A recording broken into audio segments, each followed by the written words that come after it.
Is a toolbox a good gift idea? I personally think that it is. I want to say that most households have some kind of toolbox, and each one and the tools that it holds tells some kind of story. I don't think most people think about those stories, even me. Take a look at this one. I received it as a wedding gift. It's still got the sticker on it. What's the deal with all this plastic that's inside of it? And this faucet wrench tool I haven't used for 25 years. But still, I'd never give it up. It's with me till the end. I suppose that's where I got the inspiration for this beautiful Japanese toolbox for my daughter who is getting ready to move out on her own. Nobody ever wants to go out and buy their own hammer or a tape measure, so hopefully I'll give her a head start with a few things that I know she'll need at some point in her life.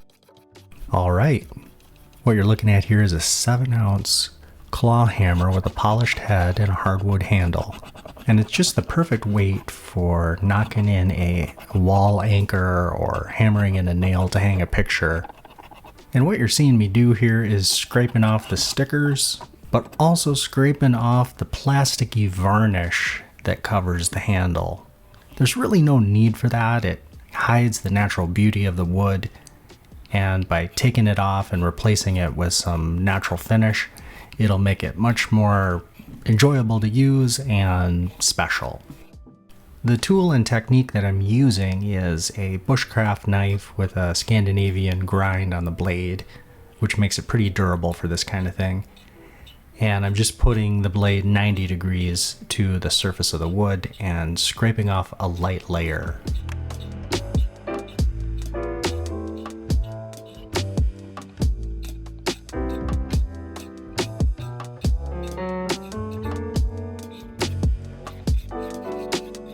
Next, I'll do a little bit of sanding.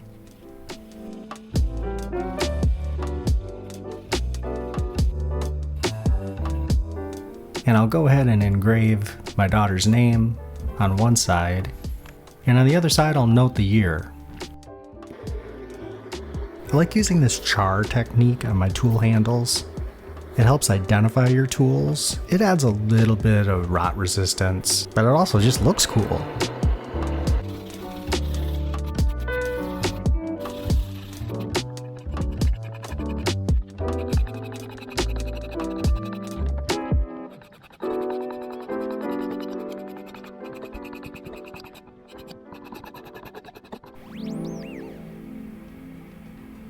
The traditional finish on tool handles is boiled linseed oil. Several coats soak into the wood, and then as it oxidizes, it forms a protective coating while still maintaining a good grip feel.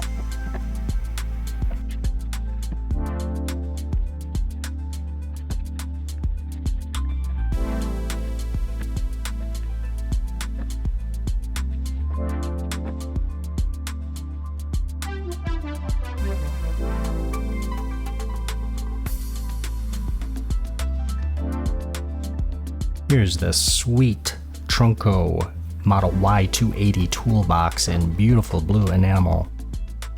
To further customize it, I'm going to put in some veg tan leather that'll act as a pad to keep things from clanking around a bit.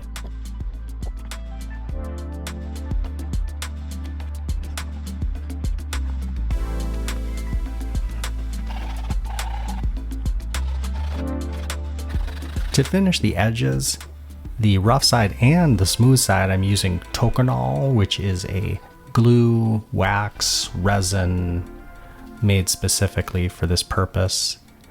Also made in Japan, and it gives that almost chewy sheen that's on the leather.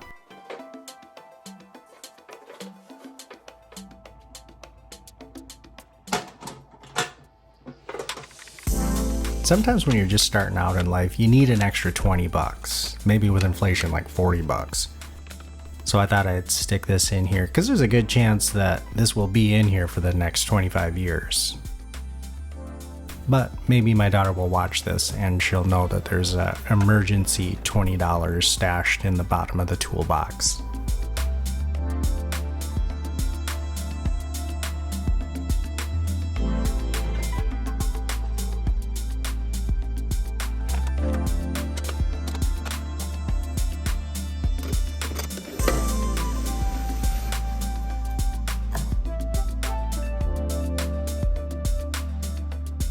Seeing how nice my daughter's toolbox turned out, I thought I'd show my own old toolbox a little bit of love.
If tools and stories and unique gifts speak to you, hope you enjoyed this.